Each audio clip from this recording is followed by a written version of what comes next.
एक लड़की जो रोड पर पड़ी हुई है और चारों तरफ लोग बाग खड़े हुए हैं, कोई तो वीडियो बना रहा है और कोई इधर उधर की बातें कर रहा है। वो लड़की यहाँ पर मदद की गुहार लगा रही है, हर तरफ वो अपने हाथों को फैलाती है, लेकिन कोई भी यहाँ उसे मदद करता हुआ नजर नहीं आता। तभी वहाँ पर एक गरीब लड़का घूमकर जा रहा होता है, वो इस लड़की को देखता है और ये उसकी तरफ भी हाथ करती है। दोस्तों, वो लड़का सोचता है कि शायद ये लड़की बहुत ज़्यादा परेशान है, मुझे बुला रही है, और वो लड़का बिना कुछ देरी किए हुए उस लड़की की तरफ बढ़ जाता है। दोस्तों, उसे आनन फानन में उठाता है, लोगों से कहता है कि इसे जल्दी से हॉस्पिटल लेकर चलिए, लेकिन कोई भी उसे हॉस्पिटल ले जाने के लिए तैयार नहीं हुआ। दोस्तों, फिर यहाँ पर ये लड़का इसे उठाता है, एक ऑटो वाले को जैसे तैसे रुकवाता है और नज़दीकी हॉस्पिटल में लेकर जाता है। वहाँ पर डॉक्टर साहब इसका जो चेकअप वगैरह है, इधर पट्टी वगैरह है, फर्स्ट एड वगैरह करने लगते हैं। इधर इस लड़के से कहा जाता है कि तुम कौन हो, इसके रिश्तेदार हो, भाई हो, कौन हो? तो यहाँ पर वो लड़का कहता है कि साहब मैं तो राहगीर हूँ, कोई भी नहीं हूँ। तो यहाँ एडमिशन के पैसे कौन जमा कराएगा? इसके पास कुछ छोटे मोटे कुछ 2-4 हज़ार रुपये होते हैं। कहते हैं कि साहब आप इलाज स्टार्ट करिए, पैसे और आ जाएंगे, पहले इलाज करिए, जितने मेरे पास पैसे हैं वो आप जमा कर लीजिए। दोस्तों, यहाँ पर इलाज स्टार्ट हो जाता है। थोड़ी देर बाद ही वहाँ पर चमचमाती हुई बहुत बड़ी बड़ी काले रंग की गाड़ी आती हैं, सिक्योरिटी गार्ड आते हैं और कई बंदे तो ऐसे होते हैं जिनके हाथ में बंदूक होती हैं। चारों तरफ यहाँ पर जो हॉस्पिटल का स्टाफ होता है वो एक साइड में हो जाता है। दोस्तों, वो व्यक्ति यहाँ पर जो आया था वो कोई और नहीं होता, शर्मा इंडस्ट्रीज़ का मालिक होता है, रतन शर्मा। रतन शर्मा यहाँ पर क्यों आए थे? क्योंकि जो यहाँ पर पेशेंट थी वो कोई और नहीं थी, उनकी बेटी थी जिसका नाम सन्या शर्मा होता है। सन्या शर्मा अब यहाँ पर बेहोशी की हालत में थी और फिर यहाँ पर जो डॉक्टर साहब हैं वो कहते हैं कि अब बिल्कुल ठीक है, खतरे से बाहर है, अगर टाइम पर नहीं लाया जाता तो इनको खतरा हो सकता था।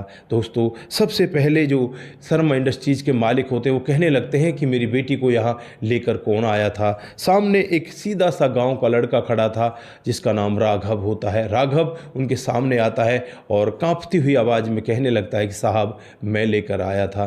तो यहाँ पर राघव के कंधे पर वो हाथ रखते हैं और कहते हैं कि अगर तुम नहीं होते तो बेटा आज मेरी बेटी जिंदा नहीं होती, तुम्हारा बहुत बहुत एहसान है। दोस्तों, अब यहाँ पर मीडिया कर्मी चारों तरफ छा जाते हैं। मीडिया यहाँ दरवाजे पर आ जाती है और मीडिया वाले यहाँ पर यही जानने की कोशिश कर रहे थे कि करोड़पति मैडम को किसने चोट पहुँचाई है और इसको बचाया किसने है।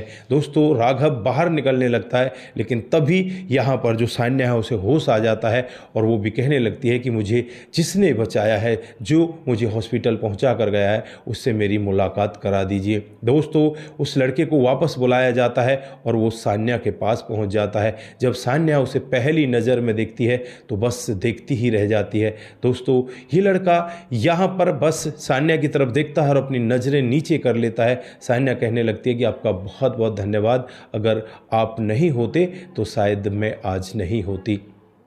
दोस्तों, यहाँ पर ये लड़का यही कहता है कि ये तो बस मेरा कर्म था, मैंने जो मुझे अच्छा लगा मैंने वो किया और बस मैं इससे ज़्यादा कुछ नहीं कर सकता। वो लड़की पूछने लगती है कि तुम करते क्या हो? तो वो लड़का कहता है कि बस नौकरी की तलाश में हूँ। दोस्तों, यहाँ पर जो सान्या है वो कहने लगती है कि ठीक है, तुम्हें नौकरी मिल जाएगी, लेकिन यहाँ पर तुम्हें अब 2-3 दिन मेरे पास ही रहना पड़ेगा जब तक मेरा इलाज होता है। क्या तुम मेरे साथ इस हॉस्पिटल में रह सकते हो? दोस्तों, यहाँ पर लड़का उस लड़की की तरफ देखता रह जाता है और फिर वो वहीं रुक जाता है। 2-3 दिन जब तक इलाज होता है तब तक वो यहीं पर रहता।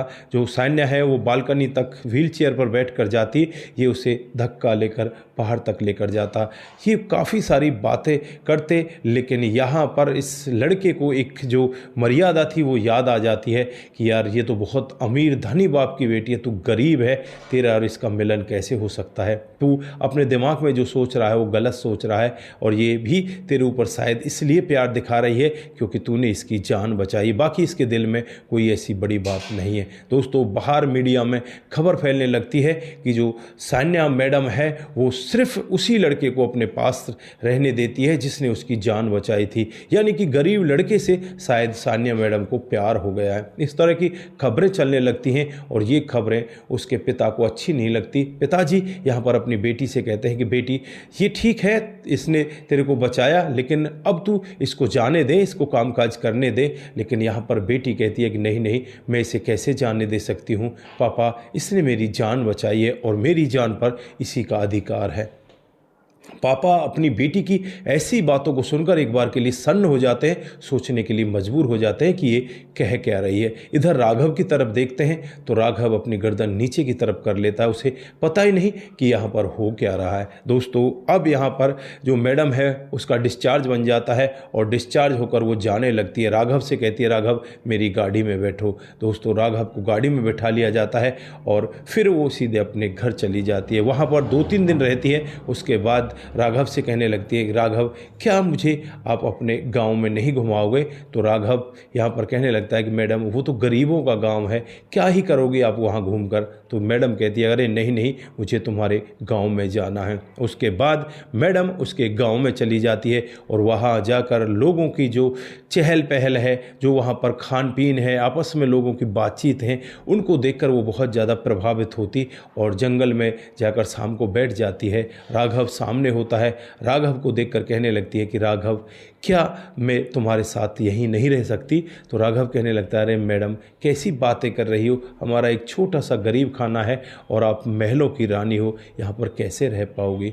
दोस्तों, वो कहती है कि दिल बड़ा होना चाहिए, ज़रूरी नहीं है कि आप महल में रहो, एक छोटे घर में भी गुजारा हो सकता है। दोस्तों, उसके बाद यहाँ से मैडम राघव को अपने साथ लेकर वापस चली जाती है। सान्या के पिता को जब पूरा मामला समझ में आता है तो सान्या के पिताजी कहने लगते हैं कि तुम बहुत गलत कर रही हो, तुम्हारी वजह से हमारी बहुत बड़ी बदनामी हुई है। दोस्तों, इधर जो टक्कर मारी थी जिस गाड़ी ने, उस गाड़ी का पता लगा लिया जाता है। सीसीटीवी कैमरे में वो गाड़ी आ जाती है। सफ़ेद रंग की एक कार होती है और वो एक ऐसे व्यक्ति के नाम पर होती है जिसका उस गाड़ी से कोई लेना देना होता ही नहीं। दोस्तों, उसके बाद उन लोगों के बारे में जांच पड़ताल के लिए पुलिस जुट जाती है और फिर यहाँ पर जो सान्या है उसके पिताजी से भी यही कहा जाता है कि सान्या के ऊपर ये हमला हुआ है और ऐसा हमला शायद आगे भी हो सकता है, इसलिए सान्या के साथ किसी न किसी व्यक्ति को आप रख दीजिए। दोस्तों, राघव से बेहतर कोई हो ही नहीं सकता था। जो सान्या के पिताजी होते हैं वो कहते हैं कि राघव तुम ऐसा करो, तुम्हें नौकरी नहीं मिल रही है तो तुम मेरी बेटी के ड्राइवर बन जाओ। दोस्तों, राघव भी खुश होता है, सान्या भी खुश होती है और फिर वो आपस में एक दूसरे के साथ घूमते हैं, फिरते हैं, इधर उधर बातचीत करते हैं। दोस्तों, इसी तरह से धीरे धीरे समय बीतने लगता है और एक दिन शर्मा इंडस्ट्रीज़ के मालिक को पता चलता है कि राघव बहुत ही नेक लड़का है। तो वो राघव से कहते हैं कि राघव तुम आगे पढ़ना चाहते हो क्या? तो यहाँ पर राघव कहता है कि हाँ जी, मैं पढ़ना तो चाहता हूँ, लेकिन अब कैसे संभव होगा, मेरी तो उम्र बहुत ज़्यादा हो गई है, अब मैं कैसे पढ़ पाऊँगा। दोस्तों, यहाँ पर संध्या के पिताजी उससे कहने लगते हैं कि राघव तुम अपनी पढ़ाई स्टार्ट करो, तुम्हें सब कुछ मिल जाएगा, तुम्हें टेंशन लेने की ज़रूरत नहीं है, तुम्हारा खर्चा मैं उठाऊँगा। अब राघव यहाँ पर ड्राइवरी के साथ साथ अपनी पढ़ाई स्टार्ट कर देता है और यहाँ पर मैनेजमेंट के गुर सीखने लगता है। जो फैक्ट्री होती है उसमें कुछ वर्कर ऐसे होते हैं जो राघव को देखकर परेशान होने लगते हैं और फिर यहाँ पर राघव एक ऐसी नीति बनाता है जिस नीति के तहत वो लोगों का सुपड़ा साफ हो जाता है। दोस्तों, जब शर्मा इंडस्ट्रीज़ के मालिक को इस सब के बारे में पता चलता है कि ऐसा बड़ा मामला हो गया है, राघव तो मैनेजमेंट की भी पढ़ाई कर चुका है, तो उसे बहुत अच्छा लगता है। एक दिन का वाक्य होता है जब एनुअल इनका फंक्शन होता है कंपनी का, तो राघव भी होता है, यहाँ पर सान्या भी होती है, उनके पिताजी भी होते हैं, बहुत बड़े बड़े इंडस्ट्रीज़ होते हैं, यहाँ पर इंडस्ट्रीज़ के मालिक होते हैं, वो सभी लोग वहीं पर बैठे होते हैं। तभी यहाँ पर सान्या के पिताजी एक अनाउंसमेंट करते हैं कि आज से जो हमारी कंपनी की बागडोर है वो मेरी बेटी सान्या संभालेगी और उसका साथ देगा ये राघव। तो यहाँ पर लोग बाग कहने लगते हैं कि ये राघव कौन है? तो पिताजी यहाँ पर खड़े होते हैं और कहने लगते हैं कि ये मेरे परिवार का हिस्सा है, ये मेरी बेटी के लिए उसका हस्बैंड है, यानी कि हमारा दामाद है होने वाला। दोस्तों यहाँ पर ऐसी बातें सुनकर जो लोग विरोधी होते हैं वो परस्त हो जाते हैं और यहाँ पर उनकी गर्दन नीचे की तरफ झुक जाती है।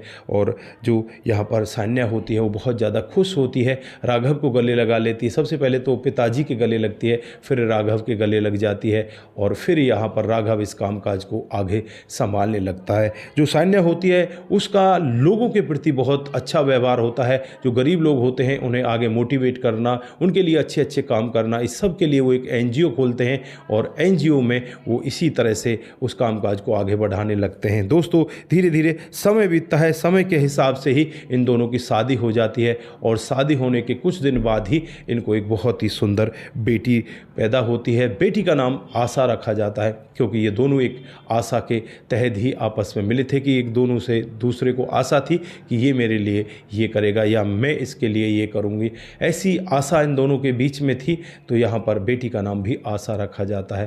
दोस्तों धीरे धीरे करके अब बेटी बड़ी हो रही है और ये दोनों अपने जीवन को बहुत ही बेहतर तरीके से बिता रहे होते हैं। तो दोस्तों ये रही आज की एक छोटी सी कहानी। आप लोगों को कैसी लगी? अगर आपको जरा सी भी प्रभावित करती है, जरा सी भी अच्छी लगती है तो दोस्तों के साथ ज़रूर साझा करके जाएं। दोस्तों आज के लिए बस इतना ही, फिर मिलते हैं किसी नए मोड़ के साथ। तब तक के लिए आप अपना ख्याल रखें, परिवार का ख्याल रखें, सतर्क रहें, सावधान रहें, रिश्तों की अहमियत को जरूर समझें। नमस्कार, जय हिंद, जय भारत।